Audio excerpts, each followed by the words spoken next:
बिस्मिल्लाहिर्रहमानिर्रहीम। अस्सलाम वालेकुम। मैं रहील शहजाद हूँ और आप मेरा यूट्यूब चैनल देख रहे हैं। तो नाज़रीन, अभी जो है वो रिसेंटली सीनियर साइंटिस्ट और जो है वो scientific officer plant breeding and genetics का जो है वो टेस्ट हुआ है। और जो है वो काफ़ी सारे दोस्तों ने और कोलीग्स ने उस पर अप्लाई किया हुआ था। तो टेस्ट तो जो है वो दोनों जो हैं वो पोस्ट उनका जो है वो हो गया है। तो अब नेक्स्ट फेज़ है कि जो है वो मैंने टेस्ट के दौरान में भी हमने आपको गाइड किया कि टेस्ट की जो है वो आप प्रेपरेशन कैसे करें। तो अब जो है वो नेक्स्ट फेज़ है कि वो इंटरव्यू जो है उसके लिए आपने कैसे जो है वो तैयारी करनी है। तो उसके लिए ये एक छोटी सी वीडियो मैं आपके लिए बना रहा हूँ। तो अगर आपको ये मेरी वीडियो जो है वो यूज़फुल लगे तो आपने मेरे चैनल को जो है वो सब्सक्राइब कर लेना है और जो है वो कमेंट सेक्शन में आपने वीडियो के बारे में जो है वो अपनी राय ज़रूर दें। इस तरह से जो है वो करज मिलती है और नेक्स्ट भी इस तरह के वीडियोस बनाने का जो है वो उसके लिए करज मिलती है। तो इस तरह से है कि जो हम आज की वीडियो है हमारी वो उसको हमने डिफरेंट सेक्शन में जो है वो डिवाइड किया है। एक तो सीट इंट्रोडक्शन है, फिर कौन कौन एलिजिबल था, फिर जो है वो इंटरव्यू पैनल, जब हम इंटरव्यू पैनल की बात करेंगे कि कौन कौन से लोग इंटरव्यू पैनल में आते हैं, फिर जो है वो किस तरह के वो सवाल पूछते हैं आपसे, और जो है वो मटेरियल जो है वो प्रेपरेशन के लिए वो आप कहाँ से आपको तैयारी करनी चाहिए, और जो है वो एक्सपेक्टेड आपका इंटरव्यू कब तक हो सकता है, और आपको एक्सपर्ट्स के साथ मीटिंग करने का क्या फ़ायदा हो सकता है। तो इसमें इस तरह से है कि जो हमारा सबसे पहला जो जिसकी बात हमने की थी सीट इंट्रोडक्शन, वो क्यों ज़रूरी है। बहुत सारे दोस्त और कलीग्स हैं, उन्होंने फ़ोन करके जो है वो काफ़ी सारी चीज़ों के बारे में वो कंफ्यूज रहे कि जैसे कि आप ये देखें कि हमारी जो सीट हैं, जो प्रिंसिपल साइंटिस्ट की सीट हैं जिनकी हम बात कर रहे हैं, सॉरी सीनियर साइंटिस्ट की, तो उसकी अगर हम बात करें तो उसमें cotton, fibre, serial, wheat, vegetable, chillies etcetera etcetera ये सारी चीज़ें उसमें मेंशन की हुई थी। तो अब काफ़ी सारे दोस्त इस चीज़ पे कंफ्यूज थे कि हमें जो है वो कॉटन के बारे में पढ़ना चाहिए क्योंकि ये कॉटन की सीट है। No no, this is not the case. Actually जो है वो हमारी जो इधर एग्रीकल्चर रिसर्च विंग का जो सेटअप है उसमें जो सीट्स हैं हमारी वो 1081 हैं ऑफिसर्स की, और उसमें से जो है वो प्लांट ब्रीडिंग एंड जेनेटिक्स की 308 हैं, 129 जो हैं वो उनमें से BS17 की हैं, और 111 जो हैं वो भी सीनियर साइंटिस्ट की हैं। अब ये सीनियर साइंटिस्ट की सीट्स हैं हमारे सेटअप के अंदर, इनका डिफरेंट नोमेनक्लेचर रखा गया ताकि इनको एक दूसरे से डिफ्रेंशिएट किया जा सकते। जैसे कि सीनियर साइंटिस्ट साइटोजेनेटिक्स है, सीनियर साइंटिस्ट बायोटेक्नोलॉजी है, सीनियर साइंटिस्ट बीट है, सीनियर साइंटिस्ट जो पल्सेस है। तो आपने जब इनकी तैयारी करनी है तो उसके लिए आपको जो है वो पल्सेस, वीट, बायोटेक्नोलॉजी या साइटोजेनेटिक्स पढ़ने की ज़रूरत नहीं है, बल्कि ये प्लांट ब्रीडिंग एंड जेनेटिक्स की सीट है। और आपको प्लांट ब्रीडिंग एंड जेनेटिक्स की सीट्स के लिए जो भी चीज़ें पढ़नी चाहिए आपको बस वही उन्हीं से तैयारी करनी चाहिए। तो इसमें ये कन्फ्यूजन थोड़ी सी दूर कर लें कि ये इस सीट के आगे जो नोमेनक्लेचर लिखा हुआ है इसका इसके जो टेस्ट और इंटरव्यू के साथ कोई ताल्लुक नहीं था। अच्छा, अब आ जाते हैं कि कौन कौन एलिजिबल था और कौन कौन नहीं एलिजिबल था। बहुत सारे 17 ग्रेड की हम बात करें तो बहुत सारे ऐसे स्टूडेंट्स भी थे जिन्होंने जो है वो उनकी डिग्री लास्ट डेट जो अप्लाई करने की थी उसके बाद नोटिफाई हुई तो उन्होंने भी अप्लाई किया हुआ है। हो सकता है उनका टेक्स्ट भी क्लियर हो जाए और वो उसको उनकी इंटरव्यू कॉल भी आ जाए, लेकिन वो जब इंटरव्यू के टाइम पे जाएंगे तो वो उनको स्क्रीन आउट कर दिया जाएगा, क्योंकि सिर्फ वही लोग एलिजिबल हो सकते हैं जो कि आप जिनको जो है वो जिनकी डिग्री वो लास्ट डेट ऑफ एप्लीकेशन से पहले नोटिफाई हो गई है। इसी तरह से अगर हम सीनियर साइंटिस्ट की बात करें तो देखिए वहाँ पे जो ऐड है उसमें बड़ा क्लियरली मेंशन किया गया है कि यहाँ तो PhD वाले लोग एलिजिबल हो सकते हैं, या फिर वो लोग जिन्होंने एग्रीकल्चर रिसर्च विंग को BS17 में 3 साल सर्व किया है और साथ उनकी 3 पब्लिकेशंस भी हैं। तो अब इसमें कोई एम्बिग्विटी नहीं है कि BS17 मीन्स BS17। अब इसमें रिसर्च एसोसिएट जो लोग थे वो अब एलिजिबल नहीं हो सकते थे क्योंकि उनका BS17 नहीं होता है। BS17 के जितने लोग होते हैं उनको पे जो है वो अकाउंट ऑफिस से मिलती है और सैलरी स्लिप्स उनकी आती हैं एंड दिस एंड दैट। तो यहाँ पे इस कन्फ्यूजन को भी दूर करने की ज़रूरत है कि अगर कोई रिसर्च एसोसिएट या इस तरह का अपना एक्सपीरियंस है उसका और वो समझता है कि वो उसके लिए एलिजिबल है, तो मेरे पॉइंट ऑफ व्यू से क्या बल्कि रूल्स के अकॉर्डिंग वो इनएलिजिबल है। और ये इनएलिजिबिलिटी उसको जब अगर उसका टेस्ट भी क्लियर हो जाता है तो जब वो इंटरव्यू पे वहाँ पे जाएगा तो ये चीज़ उसको तब बयां होगी कि ये मैंने बहुत ज़्यादा मेहनत की और मैं अब मेरी वो सारी ज़ाया है। तो उसको पहले से ये चीज़ों को देख लेना चाहिए।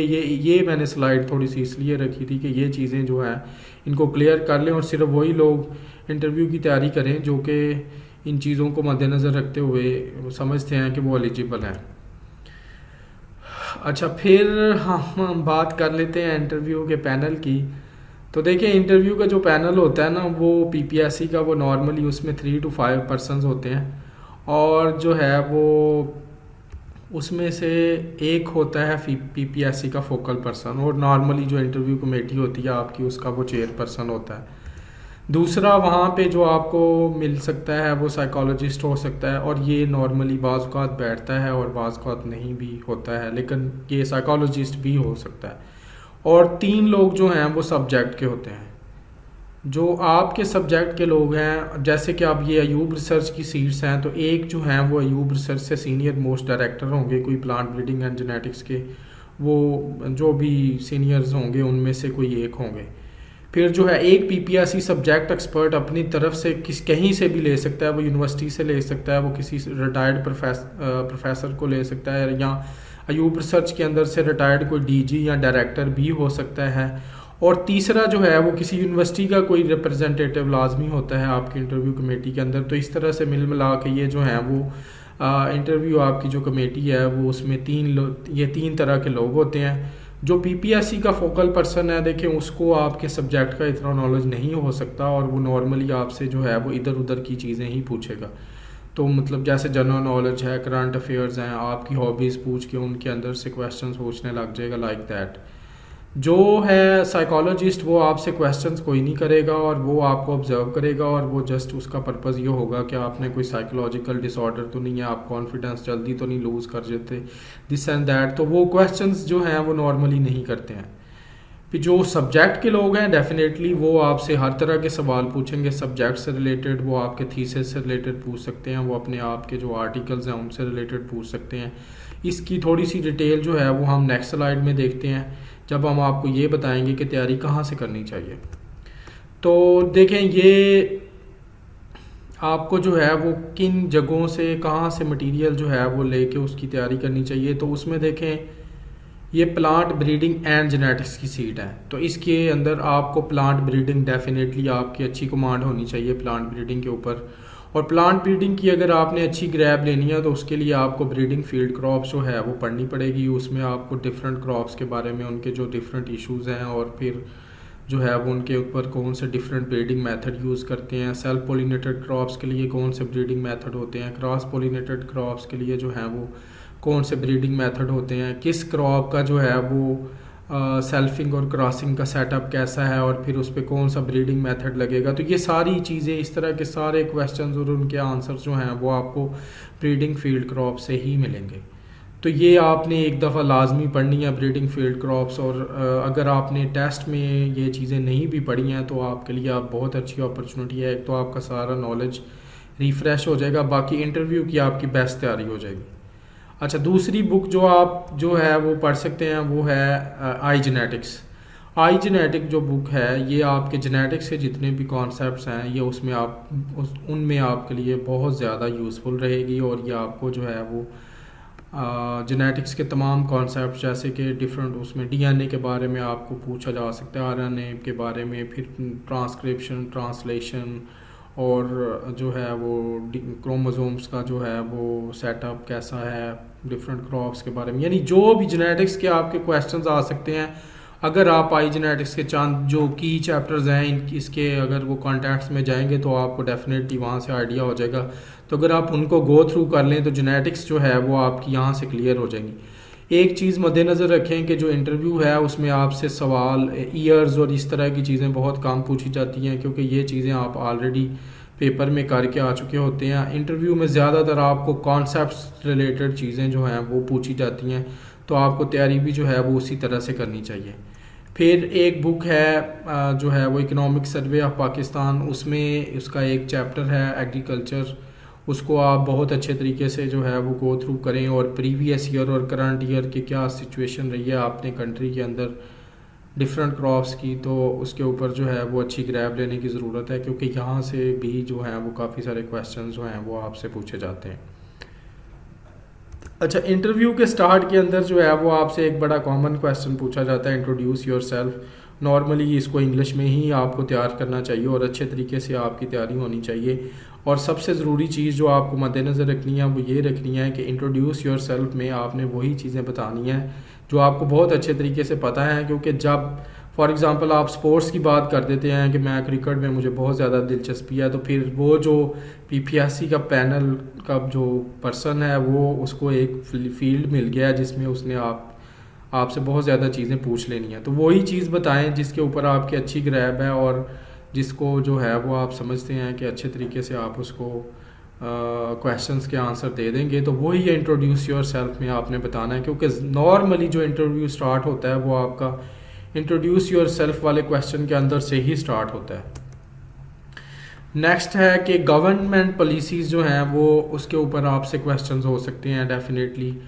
वो इसलिए कि जो मतलब इसमें क्या पूछा जा सकता है कि जो गवर्नमेंट है, जिस तरह अभी करंट गवर्नमेंट है, उसका जो सेटअप एग्रीकल्चर के ऊपर उनका क्या फोकस है, वो किस तरह से एग्रीकल्चर को देखते हैं और कौन सी चीज़ें जो हैं वो उन पे वो एम्फसाइज़ कर रहे हैं। जैसे अभी national oil seed enhancement programme चल रहा है, फिर उसके बाद जो है वो पहले जो है वो ये फर्टिलाइज़र्स के ऊपर जो है वो सब्सिडाइज़ कर दिया फर्टिलाइज़र्स को। तो इस तरह की गवर्नमेंट की जो इंटरवेंशंस हैं वो किस हद तक इफ़ेक्टिव होती हैं और इस तरह की चीज़ें जो हैं वो आपसे इंटरव्यू में पूछी जा सकती हैं और उनके ऊपर आपसे सवाल हो सकते हैं और इसको आपको तैयार करना है।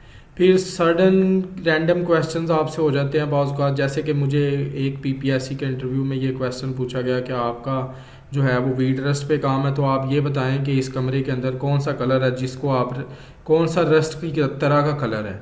अब जो मेरे सामने टेबल पड़ा हुआ था वो ब्राउन कलर का था और वो रस्ट से रिजेंबल करता था, तो मैंने उसका आंसर कर दिया। लेकिन इस तरह के क्वेश्चंस भी जो हैं वो बाज़ औक़ात आपसे हो सकते हैं।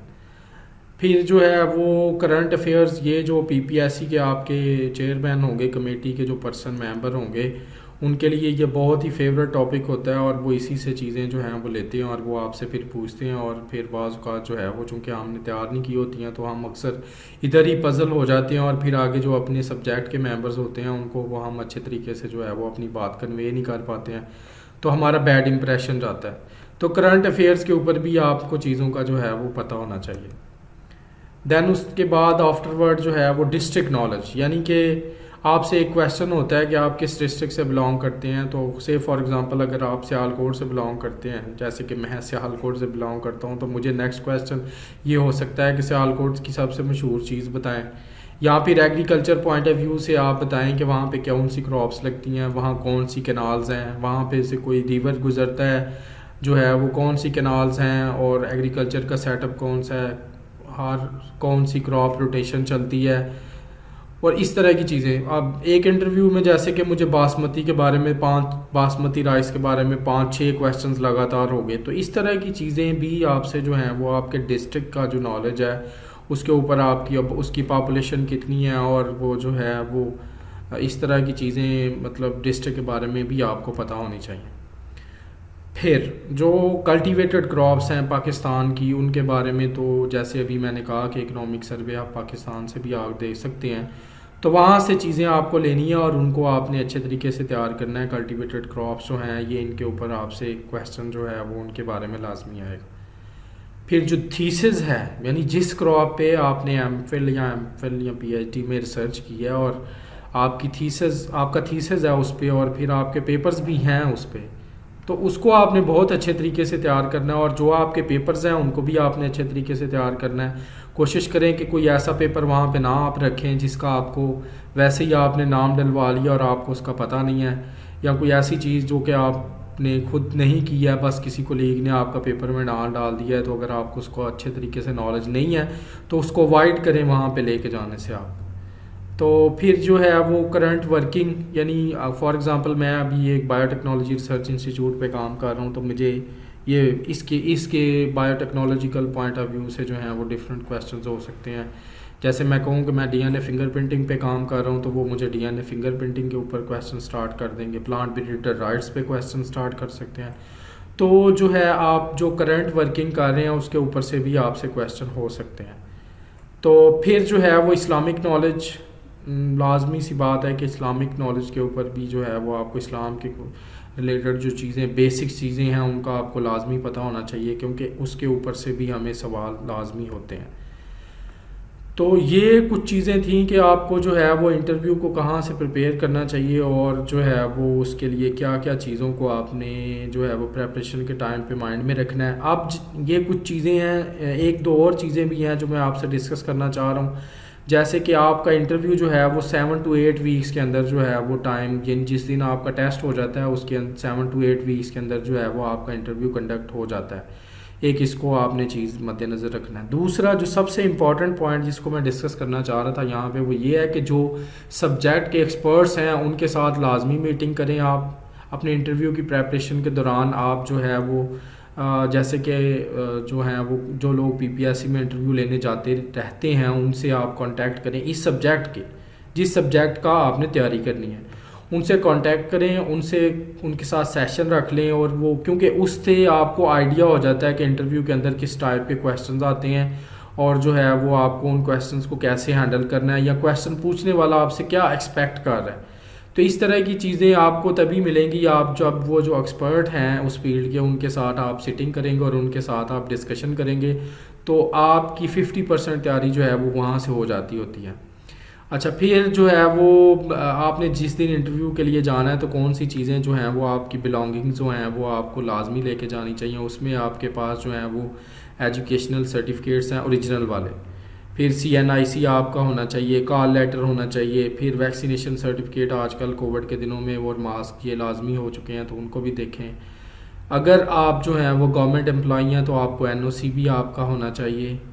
आपने अगर थीसिस रिसर्च किया है तो आपका रिसर्च आर्टिकल्स आपने पब्लिश किए हैं तो उनको भी लेके जाएं, क्योंकि जो काम आपने खुद हाथ से किया है जब आप अगले को वो चीज़ें देंगे तो वो आपको उसी में से क्वेश्चंस करेगा, तो वो आपके लिए वो ज़्यादा इजी रहेगा।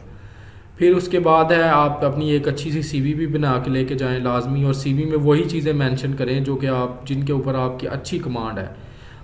फिर अगर ये जो है वो खुदा न खास्ता आप डिसेबल हैं तो उसका सर्टिफिकेट भी ले सकते हैं और उसको भी ले जा सकते हैं, उसके मार्क्स भी हैं। अगर किसी के पेरेंट्स की इन डेप्थ सर्विस हो गई है तो इन सर्विस जो है वो डेथ हो गई है तो वो उसके जो भी सर्टिफिकेट है उसको लेके जाए, वो भी उसके लिए जो है वो। इसी तरह बाज़ का कुछ लोगों के पेरेंट्स जो हैं वो मेडिकली रिटायर होते हैं तो वो उसका भी एक सर्टिफिकेट मिलता है, अगर वो उनके पास है तो उनको उस चीज़ के भी नंबर मिलेंगे। तो ये ले नाजरीन, यही था आज का हमारा जो मेन टॉपिक था, उसके ऊपर आपको ये वीडियो जो है वो कैसी लगी है और इस कितनी आपके लिए यूज़फुल रही है, आप प्लीज़ जो है वो वीडियो के कमेंट सेक्शन में जाके ज़रूर बताइएगा। और अगर आप मज़ीद ऐसी वीडियोस देखना चाहते हैं तो आप चैनल को जो है वो सब्सक्राइब कर लें और जो है वो आप इसके साथ ट्यून रहिए। तो हम याद रखिएगा। अल्लाह हाफ़िज़।